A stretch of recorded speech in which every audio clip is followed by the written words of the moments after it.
Hello Backroaders, this is Billy with Backroads and Byways, and this video that I'm actually doing right now, Natalie and I actually filmed it yesterday, but unfortunately the camera that we were using is our point and shoot camera, which also does video recording. Kept kicking off yesterday, and we thought that we were catching it in time and turning it back on, but unfortunately it cut out a great deal of our footage. So there's the first little bit of this video I'm having to reshoot this morning. So let's get this started off. The video that you're watching now is our tips and secrets for enjoying your visit to SilverDollarCity. So a couple of things, and I've got some an outline here, and that we'll be using that. So let's start off with SilverDollarCity. It's a theme park. It's an amazing theme park, and it actually happens to be Natalie and I's favorite theme park. More particularly mine, in my opinion, is the best theme park in the country, probably in the world. It is themed to the 1880s, and there's a lot of history that is there, and a lot of things that they implement to portray that heritage and the history and how this land was developed and forged, and the livelihood of many of the people during that time. There are lots of rides and things, and I've been going there since I was a young boy. No, we didn't go regularly all the time every year, but we did go a number of times as I was a child. And becoming an adult, I've gone numerous times. So what we're going to go ahead and dive into is some things to help you enjoy your visit to the Branson area, more particularly your visit to SilverDollarCity, if that's where you're going. So the first thing on our list is where to purchase a one-day ticket. One-day tickets for SilverDollarCity can be purchased through the website, which is a great way to purchase your ticket, and I'll explain why. Make sure that you're going to SilverDollarCity.com to purchase your one-day ticket, unless you're purchasing through a ticket vendor in the area that is a authorized vendor. Sometimes they will have a better deal if you are bundling together a vacation package. Like if you're purchasing, if you want to go through somebody who will bundle tickets for a number of attractions and shows in the Branson area, then sometimes you can get a cheaper deal on your bundle. One of the upside of purchasing a one-day ticket through SilverDollarCity's website or on the app is the fact that you can actually download that ticket to your mobile device, your phone, and you just open your mobile device after you've downloaded it to your phone. Make sure that it's visible with the barcode, so when you get to the turnstiles or the front gate of the park, they can actually scan that ticket from your mobile device, and you will not have to worry about going and standing in line to get your ticket printed or to go to another location to go and pick up your tickets. It's right there on your mobile device. You can go right into the park. Let's see here.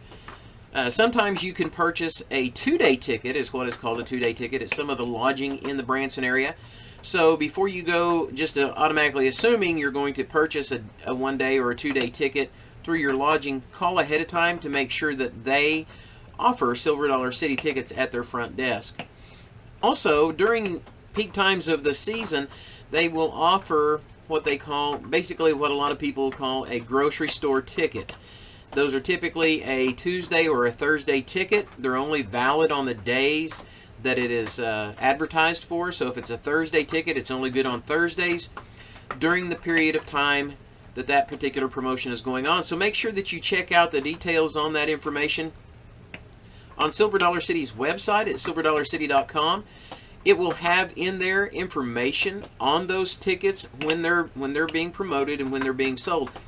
They will have those tickets or have the information in the website, the names of the stores where those can be purchased, because one may be in or near your area, or you may be passing through an area with that type of grocery store. You can stop in there, buy your Thursday ticket ahead of time. So one thing to bear in mind is those tickets that are a Thursday ticket or a Tuesday ticket, those are not valid for the after 3 next day free program. Those are only valid for that particular day that they are promoted for. So now there is a lot to do at Silver Dollar City. There's actually so much that you cannot possibly do everything in one day. I don't care if you're there from the time that the park opens until the time that the park closes. You're not going to be able to see and do and experience everything that Silver Dollar City has to offer. So again, going back to that, if you're only going to be at Silver Dollar City, you're only going to be in the Branson area for about a week, and say you're going to go to Silver Dollar City on one particular day and you want to purchase that one-day ticket.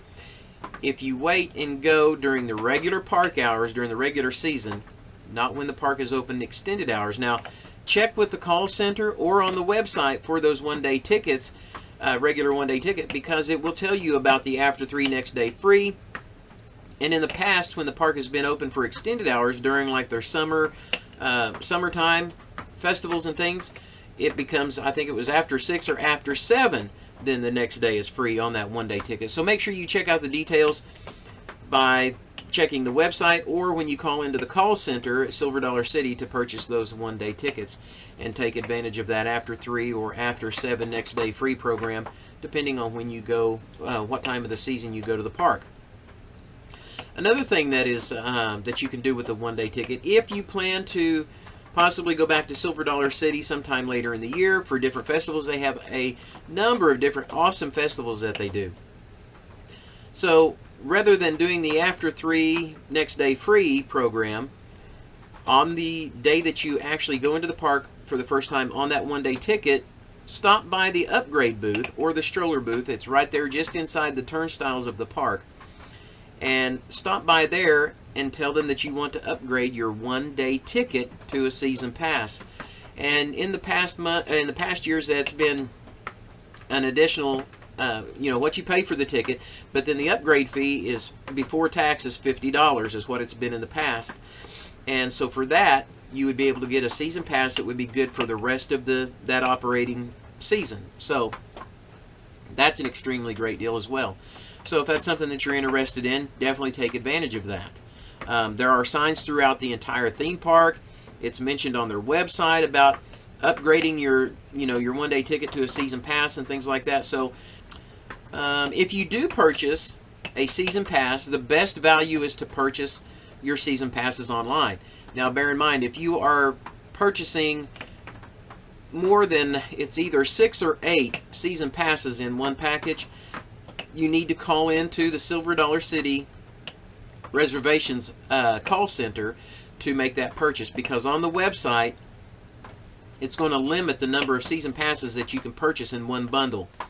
And especially if you purchase early enough that you get the guest vouchers, you want to make sure that all of your season passes and guest vouchers are all connected together under the same order number, okay? Because you can have a tendency to share one another's guest vouchers with those adjoining season pass holders in that package. You cannot use the guest vouchers of another season pass holder if they are not from that same package that yours is from. If the numbers do not match one another, you cannot use someone else's guest vouchers. It doesn't matter if they're your mom or dad or another relative or a close friend. It doesn't matter. If those purchase order numbers do not match one another, you cannot use the guest vouchers that come with someone else's season pass.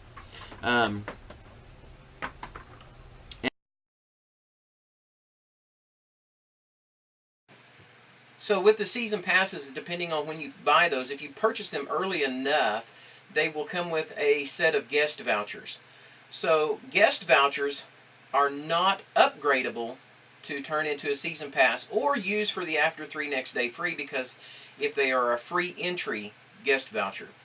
Now, promotions that come a little bit later, and this is something that when I worked at the call center, a lot of people would wait for. They would wait until the pay guest vouchers were being offered, because with a pay guest voucher, typically you got like four of them that offered you to go in at certain periods of time through the season at $12.50, which is really, really cheap. And then you would have one that would be somewhere around $25, $30, and that's during like the Moonlight Madness and that kind of thing.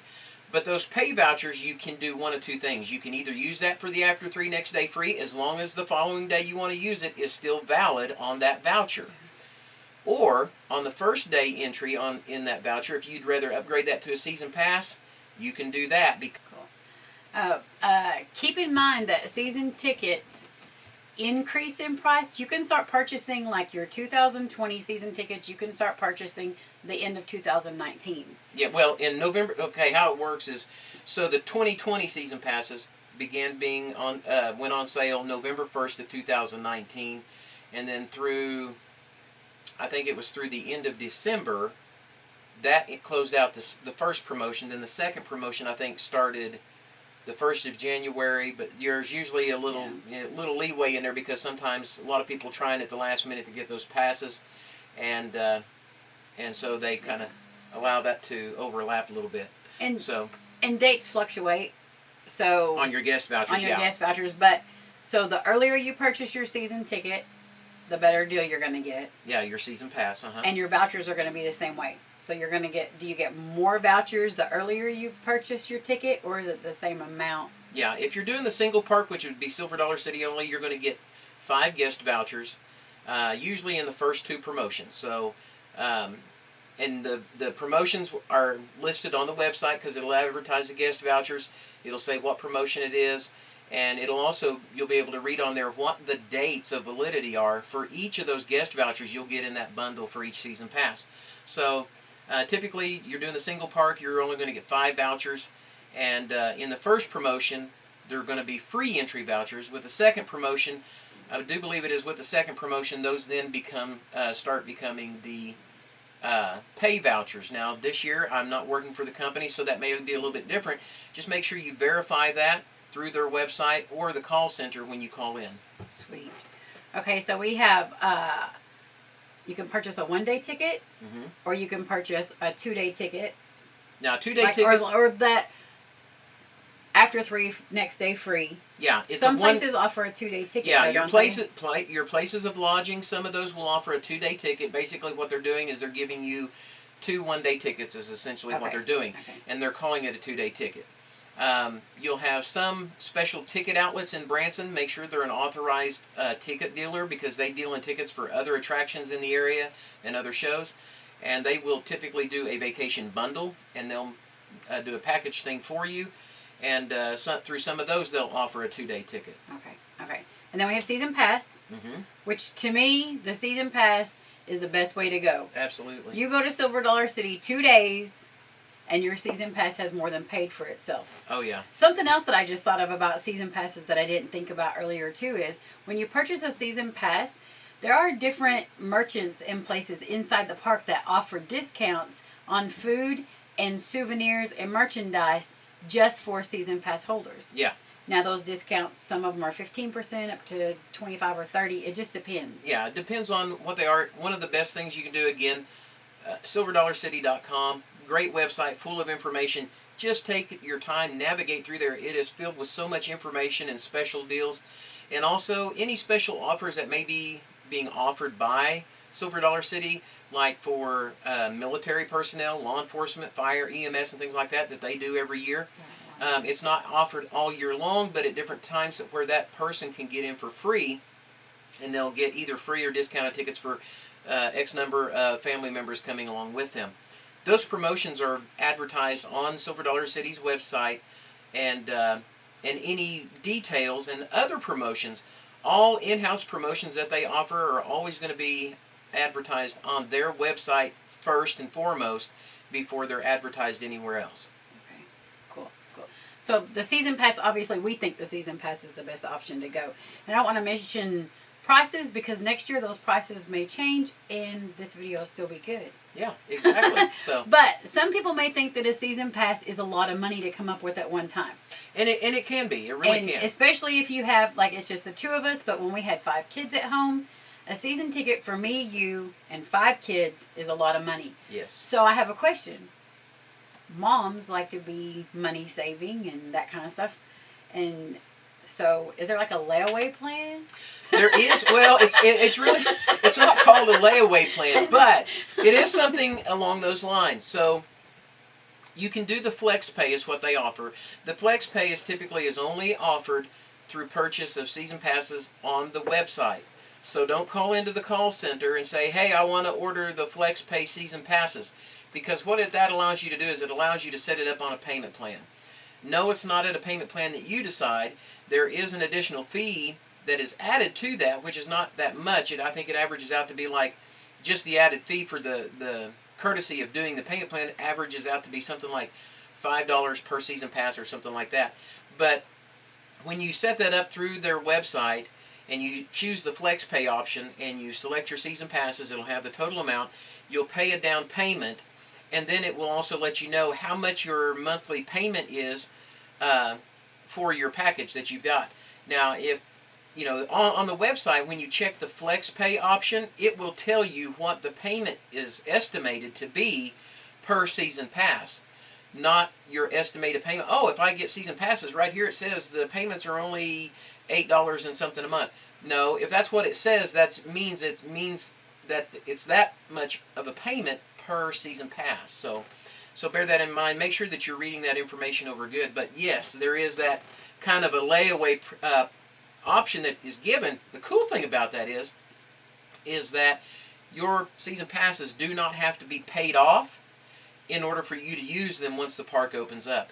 So as long as your payments are current, up to date, you'll be able to use those season passes even if they're not paid off yet. But if you miss a payment or something happens and your payment does not process, your tickets will not be good. No. Your season passes will immediately, they'll block those. You have so many hours because it's an automated system that does this for them, that if that does not process through there, a courtesy email is sent out to you letting you know that they were unable to process your payment. And then after so many hours after that, if it still operates the same way as it did, then that system automatically goes in and blocks those season passes. And if you purchase early enough and you get the guest vouchers, it will also block those guest vouchers. So a big thing that causes that is you get a new debit card. Make sure if you get a new bank card that you go in, change your payment information on your stuff. Now, to do that, it may be different this year, but typically how that was before is that in order, if you got a new card, issued a new card, or it has a new PIN number, the numbers and everything else may be the same, but they're still pinned differently when a company has to issue you a new card.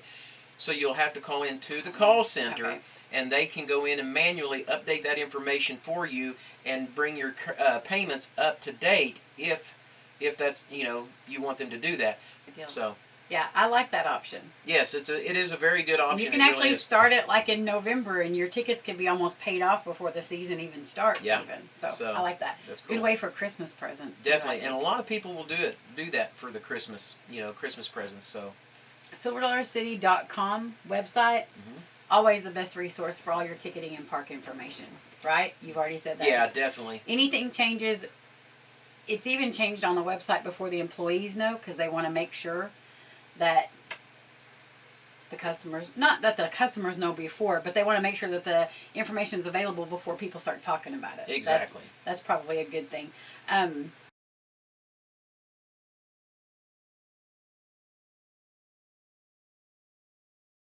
So here's the thing. If you need to call into the call center for any reason, whether it's an issue that you have with a ticket that you tried purchasing online or whatever it is, make sure that you treat the call center agent with the same level of respect and consideration that you want to be treated with. They are not dogs, okay? They are not somebody who is beneath you. They are hardworking people, and they work a lot of hours to help ensure that you and your family, or who you're going out to the park with, to be able to have a good time, okay? And to enjoy your vacation while you're in the area at SilverDollarCity. So when you call in, be kind, be considerate, and be mindful of them.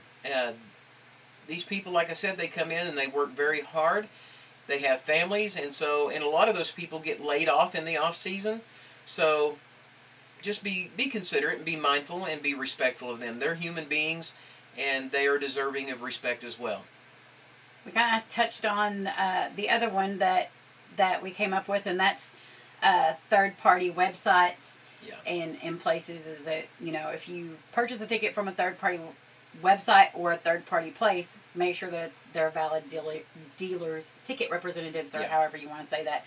And obviously you can't get a refund on that ticket at the park. You would have to go back to where you purchased the ticket to handle it, your refund or any other issues that you had with your ticket. Exactly. So yeah, if you purchase any of those tickets through a third party, then you will have to go back to that company, the third party company. You will have to go back to them to seek out your refund or arrangement on that ticket to make that good on your part or whatever. Silver Dollar City is not responsible for issuing the refunds on tickets that are purchased third party. So sweet, cool. I'm gonna let you wrap that up then. All right, is that pretty much about it? I think that's it. I think it's pretty much about it. Hey, guess what? Hey, that's about it. Hang on a second. Here's another added thing, is that when you buy a one-day ticket, like if you need to, say, because they have show lovers passes, a show lovers pass to certain shows inside the park will give you the option to, basically it's like a reservation for a particular show, but it's for a particular day and showtime. So if you do that, you can add that onto your one-day ticket when you call in to purchase that. It's under add-ons also on the website. And also a scooter, electric scooter, if you have a handicap or something like that you would maybe need a scooter or a wheelchair or even a baby stroller, then you can also reserve those. And because during certain times of the year, those things do get reserved out rather fast. And then if you don't make a reservation, they're on a first come, first served basis after that. And once they're out, they're out. They cannot provide you with what they don't have because they've all been rented out. So make sure you check into that. Also, if you have physical disabilities, things like that, when you come into the park, they do have a thing that they call as a courtesy map. It is available at the stroller booth. Right when you come through the turnstiles, it's on the left-hand side. That is a map that will show you alternate paths that you can take to access all the areas in the park, but paths that are less strenuous and do not affect you, being out of breath and things like that. They're much easier alternate paths to take rather than the main ones within the park. Am I going to be running around if I go to Silver Dollar City to get out of breath? Well, walking around up and down some of those hills, which helps make Silver Dollar City authentic and what it is. It offers it the character and everything from the time that it's from and everything. So, yeah, there's some pretty steep inclines. There is one hill in particular out there that is named Cardiac Hill. It's very steep. It's pretty long. And unless you really want to tackle that thing, I would suggest getting a courtesy map and taking some of the other alternate paths to access those other areas without taking Cardiac Hill. Even with strollers. Yeah. Not just the scooters and people that are physically, maybe, I don't know what word to use, challenged. Oh. To me, I don't like to go up Cardiac Hill. Yeah. I've never had to push a stroller, but I've watched people do it, and it's like Dad pulling up the hill and Mom's behind, and at the end of the day, you just don't have the energy for that. Another thing I just remembered is that when you are out at the park, if you be mindful of other people, and especially of the park employees or the park hosts, okay? They work very hard. And generally, you're going to be treated with great respect and care, so make sure that you're mindful of them and very considerate and respectful of them. But when you're out at the park, and if there's something that you have a question about, or, it's like, I don't understand why this apple dumpling stand is shut down right now. Well, rather than getting in a tizzy about it and calling the call center, which doesn't have cameras to view everything and to know everything that's on the park, do not call the call center to ask them why a particular stand may be shut down or a particular ride may be shut down at the moment. Go to a park host, somebody at one of the stands, and you will recognize the park employees or park hosts from everybody else. Just go up and just inquire. Ask them. They will be able to assist you with that better than people at the call center can. So, and another thing I just thought of too, the Silver Dollar City app is great, especially if you're on park, because if a ride does happen to be shut down for any particular reason, whether it's maintenance or whatever, you will receive a notification through the Silver Dollar City app on your phone letting you know that that ride is temporarily shut down or may be shut down for the rest of the day due to weather or whatever it is or maintenance. It also offers you wait times for the rides that are in the park. So if you're looking and the ride that you're wanting to get to is on the other side of the park, you can look on that app and it'll tell you what the wait time is or if that ride is temporarily shut down for the moment. I thought it was something else. And it also offers height requirements and other accessibility requirements to the rides and the shows that are in the park as well. That is a very good thing. So yeah, definitely get the Silver Dollar City app for your phone. If you have small children, these are just little tidbit tips at the end just to kind of help things. If you have small children, when you get into the park, go to Fireman's Landing, get a wristband put on them, They're color coded for height requirements, so you don't have to worry about trying to figure out what they can get on and what they can't. And they will also put an emergency contact phone number on there so that if your child gets lost or if you get lost, they can contact you. They can get you guys and back say, together. Hey, little Susie or little Bobby Your mommy's is lost at this location or whatever. And in a lot of situations, they will ask you where you're currently at because you may not know how to get to where they are. And they'll find out where you're at. And usually a park employee or a park host will take and safely bring your child to where you are. So that works out great. So we hope that this has been helpful to you and helps you to enjoy your visit to SilverDollarCity. And we would love to hear from you guys. Make sure you show some love. If you haven't already, subscribe to our channel. We'd greatly appreciate it. And also be sure and like and share our videos. And drop us some comments below. We would love to hear from you guys. So please, we'd love to get some feedback. And let us know in other areas maybe that we didn't touch on that you would like to know about. Maybe secrets and tips that you know about that we didn't list. Exactly. We've been going to SilverDollarCity. Billy's been going to SilverDollarCity his whole entire life. So since I was a little kid. There's always things that people know that other people don't know. Exactly. So anyway, till next time, guys. Take care. Stay safe. And God bless. We'll see y'all later. Hang on. Poke you in the face.